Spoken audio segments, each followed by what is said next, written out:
Prvi korak dela v tiskarni je delo za računalnikom. V primernih programih pripravimo tiskovino na tisk. V našem primeru je to zloženka.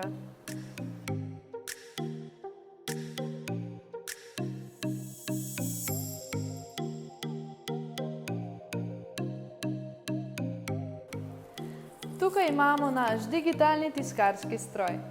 Na njem lahko natisnemo najrazličnejše tiskovine. No, pa natisnimo skupaj našo zloženko.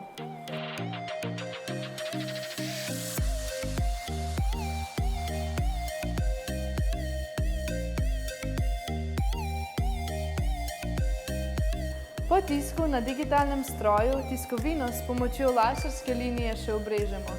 Pri tem pazimo, da ne odrežemo kakšne roke, ampak le papir.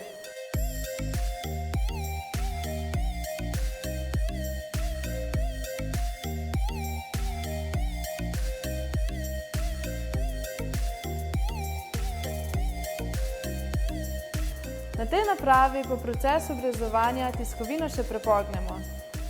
Postopek imenujemo žlebljenje.